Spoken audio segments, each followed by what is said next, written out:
मी स्वतः देवाची दासी असून मी अनेक संकटातून जाते, आजारपणातून जाते, त्रासातून जाते, एवढे मी लोकांसाठी प्रार्थना करते, पण माझ्या पण जीवनामध्ये आजारपणा आहे, त्रास आहे, परंतु मी देवाला रडते, भांडते, अनेक वेळा बडबडते देवा, की तूच मला काढायचं हट्ट करते. आणि त्या भट्टीमध्ये जेव्हा मी पडलेले असते त्यावेळेस परमेश्वर मला त्या भट्टीमध्ये काय करतो, मला सहाय्य करतो आणि त्या त्रासातून मला अलगद बाहेर काढतो. कधी काढतो? लगेच नाही काढतो, पण थोडा वेळ, थोडा समय जातो, कारण आपला विश्वास पारखला जातो. जसा तो विश्वास होता त्यांचा, शद्रक मेशक अबेदनगोचा, तो विश्वास खंबीर होता.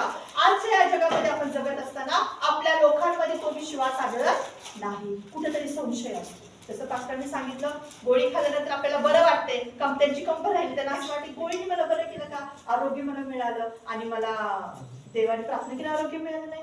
आज तो विश्वास आपल्यामध्ये कुठेतरी कमी दिसतो. जसं दानिएलाचा होता, जसं योनाचा होता, माशाच्या पोटात तो होता, प्रार्थना करत होता, माशाने त्याला ओळखलं. शद्रक मेशक अबेदनगोचा होता, कारण ते भट्टीत असून पण स्ट्रॉंग असे एकदम असं बिंदास गेले भट्टीत. आपण असं नाही, आम्ही नाही जाणार, भाजत घ्या आम्हाला, आम्ही नाही जाणार, आम्हाला भाजते. हा एक कुठेतरी संशय आपल्यामध्ये, बरोबर. तसं आपण ह्या जगामध्ये जगत असताना आज कोणत्याच मनुष्यामध्ये, इव्हन माझ्यामध्ये सुद्धा, तुमच्यामध्ये सुद्धा, अनेक लोकांमध्ये तो विश्वास आढळत नाही. का? कारण सैतान आपल्याला त्या विश्वासामध्ये स्थिर राहू देत नाही. कारण सैतानाला माहित आहे की ह्यांच्यामध्ये संशय घातला हे लोक आपोआप देवापासून लांब होतात. परंतु जो त्या काळामध्ये जो त्या दासांचा विश्वास होता तो अतिशय खंबीर होता.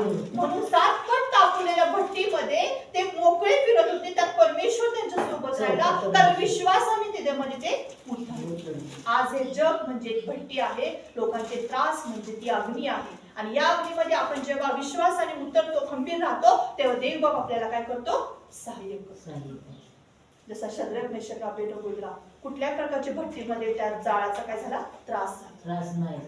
आज तुमच्या जीवनामध्ये ती भट्टी तापवली गेलेली आहे, सैतानने ती तापवलेली आहे. 7 पट नाही तर आणखी तापवलेली आहे. आणि त्याला माहित आहे की ही लोक जरा भट्टीत पडली की ह्यांचा विश्वास कमकुवत, कॉन्फिडन्स खाली येतो.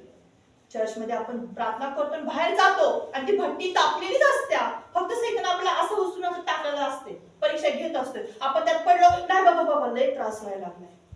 काय प्रीती प्रार्थना करायची, कुठं आहे तो देव, माझी प्रार्थना ऐकत नाही. पण तसं त्या शद्रक मेशक अबेदनगो बोलला का, देवा तू कुठे आहे, आम्हाला आत टाकायला लागलाय. नाही, बिंदास केले, विश्वासाने गेले. आज तो विश्वास तुमच्यामध्ये दिसू द्या.